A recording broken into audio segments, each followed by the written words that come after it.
बोल जयकारा बोल मेरे श्री गुरु महाराज की जय। श्री अमर ज्योति दर्शन ग्रंथ विशिष्टाम मधुर धाम मुरैना।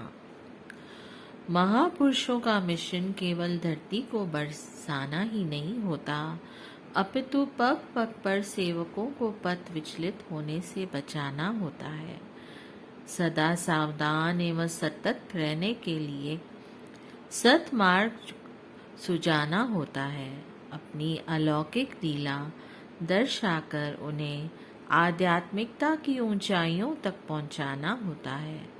आप समय समय पर गुरुमुखों को कर्तव्य बोध कराने हेतु ऐसा समागम रच देते। आपने एक बार रात्रि समय एक भक्त जी को ग्वालियर से मुरैना भेजा और कहा कि वहाँ महात्मा अनंत श्रद्धानंद जी से जाकर कह दो कि 50-60 गुरुमुखों के नाश्ते का प्रबंध करें। उन दिनों फोन की सुविधा नहीं थी। यह आश्रम उस समय सुनसान स्थान पर था। न कोई पास में दुकान, न मकान, और न महात्मा जी के पास कोई उस समय सेवादार। भोजन सामग्री लाने के लिए दुकानें बहुत दूर थी। महात्मा जी श्री आज्ञा सुनते ही रात्रि के लगभग 1 बजे नगर की ओर चल दिए। मार्ग में सोचने लगे कि इस समय मेरा आश्रम से बाहर निकलना उचित है या अनुचित। इस समय मुझे सामान कहाँ से मिलेगा? कोई चोर डाकू रास्ते में मिल गया तो मेरा काम ही तमाम हो जाएगा। अंतर प्रेरणा ने जोर कर रख दिया कि गुरु का सबद रखवारे, चौकी चौगिर्द हमारे। यह विचार दृढ़ हो गया कि मेरे श्री गुरुमा जी सर्व समर्थ हैं। नाम शब्द का सुमरन करते हुए वे 3 बजे नगर में पहुंचे। आगे आटा चक्की की दुकान का दरवाजा खुला हुआ पाया। इन्होंने थोड़ी अंदर जाकर आवाज लगाई कि चक्की वाला अचकचाकर उठा और घबरा गया। कहने लगा कि दुकान का दरवाजा कैसे खुल गया? कौन है, कौन है? महात्मा जी ने कहा कि घबराओ नहीं, मुझे अभी इसी समय आटा चाहिए। सोचने लगा कि हो सकता है कि संत सेवा का कार्य करने के लिए भगवान ने कोई करिश्मा किया हो। उसकी जान में जान आई और कहने लगा कि जितना चाहो ले जा सकते हो। उसके पास 10 किलो आलू पड़े थे, उसने वह भी दे दिए। महात्मा जी के पास कोई सवारी का प्रबंध तो था नहीं, स्वयं ही सामान उठाकर आश्रम की ओर चल दिए। दोबारा घी, मसाले आदि लेने के लिए गए तो वापस पहुंचने में देर हो गई। महाप्रभु जी प्रातः लगभग 7 बजे मुरैना पहुंच गए। आधे घंटे पश्चात बस और पिकअप भी पहुंच गई। गुरुमुख सवारियों से उतरकर आंगन में बैठ गए। आपने कमरे से बाहर आकर देखा कि सब खाली बैठे हुए परस्पर बातें कर रहे हैं। एक कमरे में पुनर्निर्माण करने के लिए उसका मलबा छोटी छोटी डेरियों में पड़ा था। कुछ गुरुमुखों को उसे एक जगह इकट्ठा करने का आदेश दिया और कुछ गुरुमुखों को साथ लेकर लंगर बनाने वाले स्थान की ओर चल दिए। वहां पर आलू, आटा और लकड़ियां देखकर फरमाया कि रोटी बनाने की सेवा शुरू करो। आप समझ रहे थे कि महात्मा जी को देर रात्रि को संदेश मिलने के लिए सब अभी तक यह एक सामान एकत्र नहीं हो पाया है। कुछ गुरुमुख आटा गूंथकर रोटी बनाने में लग गए और कुछ गुरुमुखों ने आपके आदेश अनुसार पानी में आलू उबालने रख दिए। इतने में महात्मा जी भी शेष सारा सामान लेकर आ गए। आप अपने कर कमलों से ही पतीले में घी और मसाले डाले। आपने अपने कर कमलों से ही पतीले में घी और मसाले डाले। प्याज और टमाटर भी कच्चे ही काट कर डाल दिए।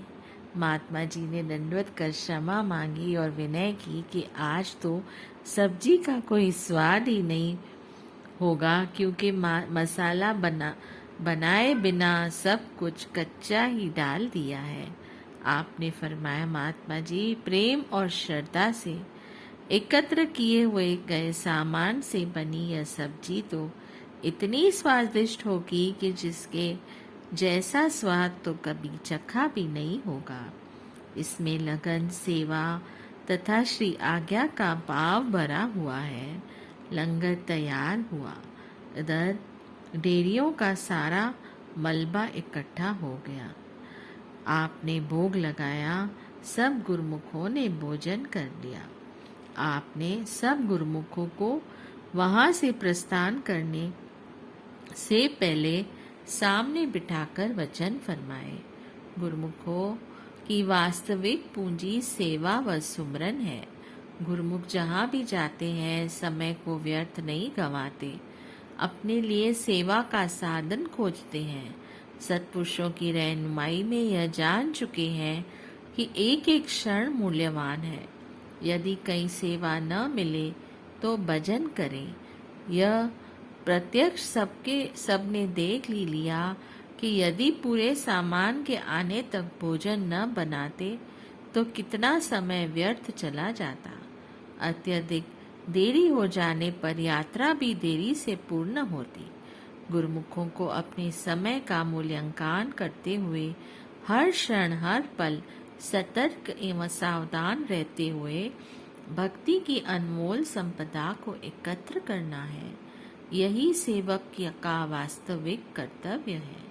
सेवकों ने क्षमा मांगते हुए श्री चरणों में दंडवत की। श्री प्रभु जी ने यहाँ से डोलपुर होते हुए श्री संत नगर की ओर प्रस्थान किया। आनंद नगर, ढोलपुर।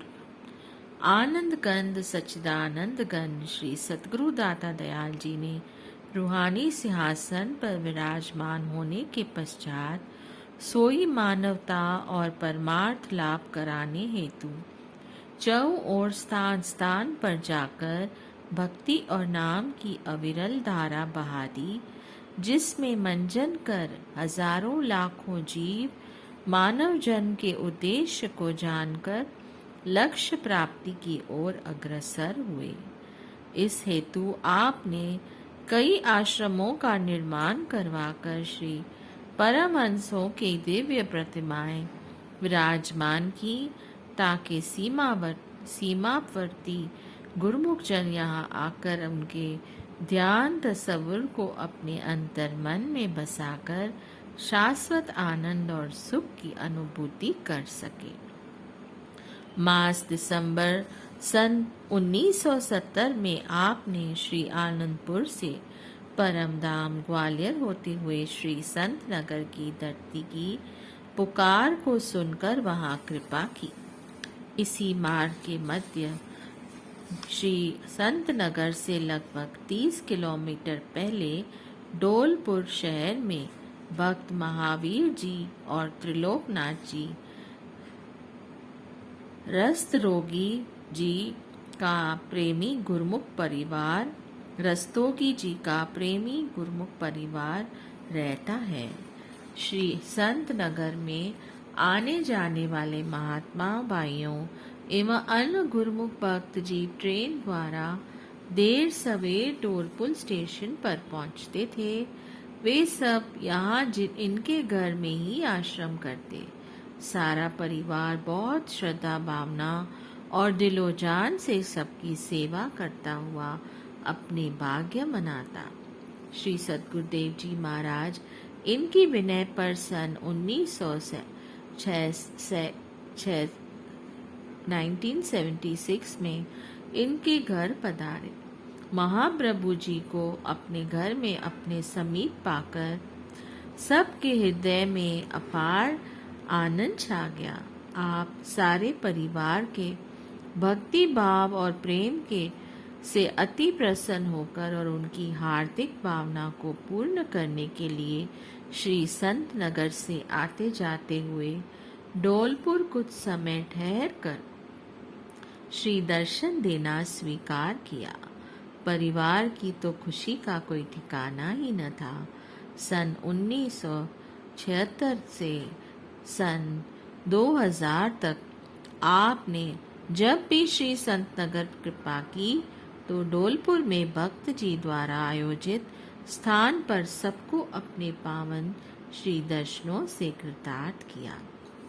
सन 1998 में श्री प्रभु जी ने भक्त महावीर जी को डोलपुर आश्रम बनाने की आज्ञा फरमाई। इस हेतु आपने स्वयं यहाँ पहुंचकर कई स्थानों का निरीक्षण किया। परिवार के सदस्यों के नाम पर भी कुछ जमीनें थीं। उनके आग्रह पर आपने उन सब का भी निरीक्षण किया और नेशनल हाईवे 23 पर स्थित भक्त स्वतंत्र जी के प्लॉट का आश्रम के लिए उपयुक्त जानकर वहां आश्रम बनाने की अनुमति प्रदान की। यह वही पुण्यमयी स्थान था जहां एक बार श्री संत नगर की ओर जाते हुए श्री श्री 108 श्री तृतीय पातशाही जी ने टेंट लगवाकर यहाँ प्रेमियों को अपने पावन श्री दर्शनों से निहाल किया था। इस धरती के कण कण ने आज पुण्य महापुरुषों की पावन चरण रज से कृतार्थ होने का सौभाग्य प्राप्त कर आपकी अभ्यर्थना करते हुए कोटि कोटि आभार प्रकट किया।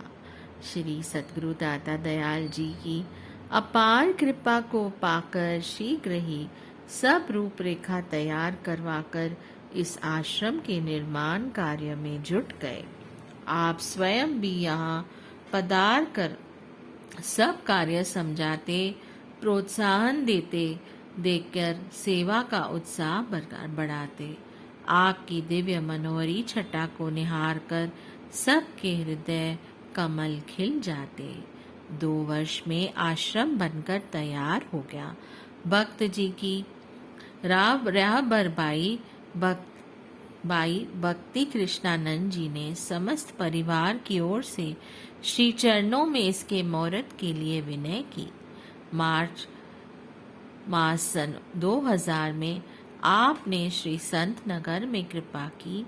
20 मार्च को होली का पर्व वहां मनाया। 28 मार्च दिन मंगलवार को प्रातः श्रीकार में विराजमान होकर आप डोलपुर में पधारे।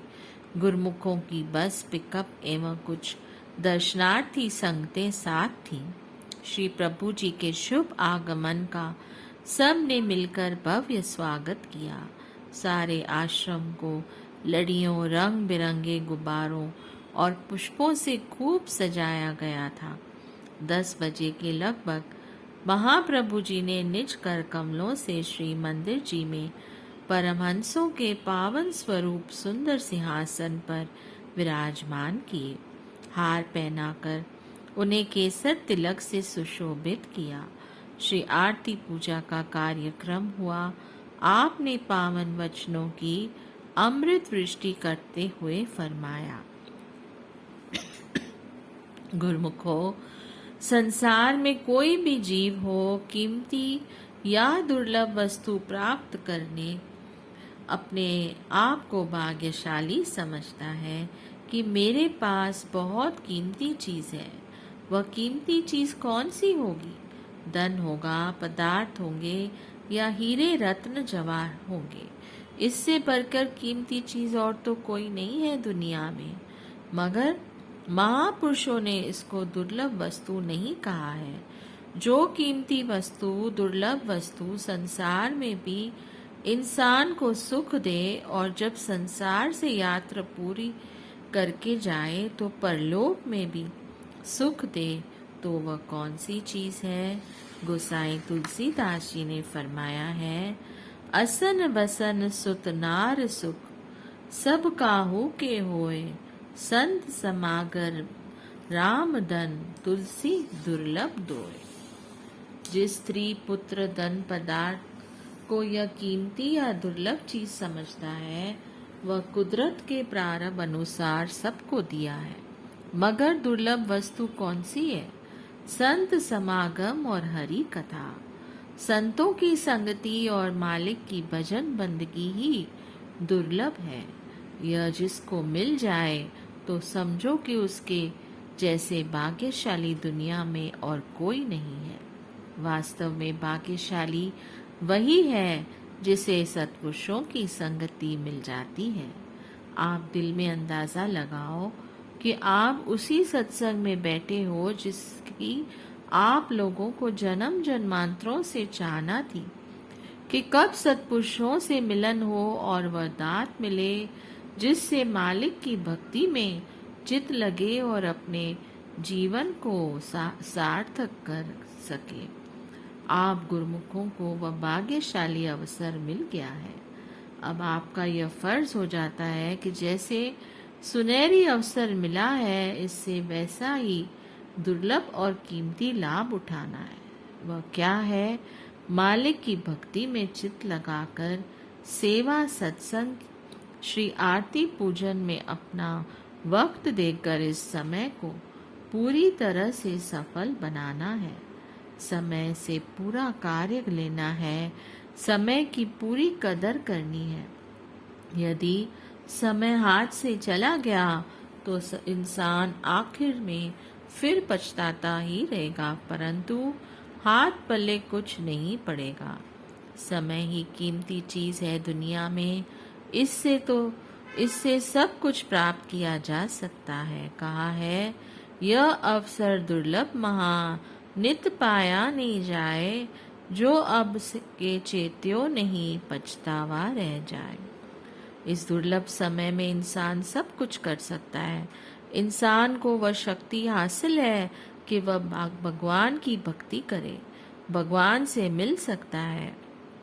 इतनी ताकत होते हुए भी फिर क्या करना है? केवल यह ख्याल रखना है कि समय का सदुपयोग किया जाए। हर समय इंसान अपने ऊपर यह निगाह रखे कि अपना समय सेवा, सत्संग, बंदगी में खर्च होता है या कि दूसरे कामों में। इसलिए अगर दूसरे कामों का ख्याल छोड़कर केवल इसमें अपना ध्यान देगा तो उसके सारे काम अपने आप पूर्ण हो जाएंगे। सार वस्तु है जगत में पावन हरि का नाम, नाम हरि का सुमरते पूर्ण हो सबका। मालिक का नाम ही सार वस्तु है, यही अपनी चीज है। इसी का सुमरन करने से, अपने दिल में बसाने से दुनिया के सब काम अपने आप ही पूर्ण हो जाएंगे।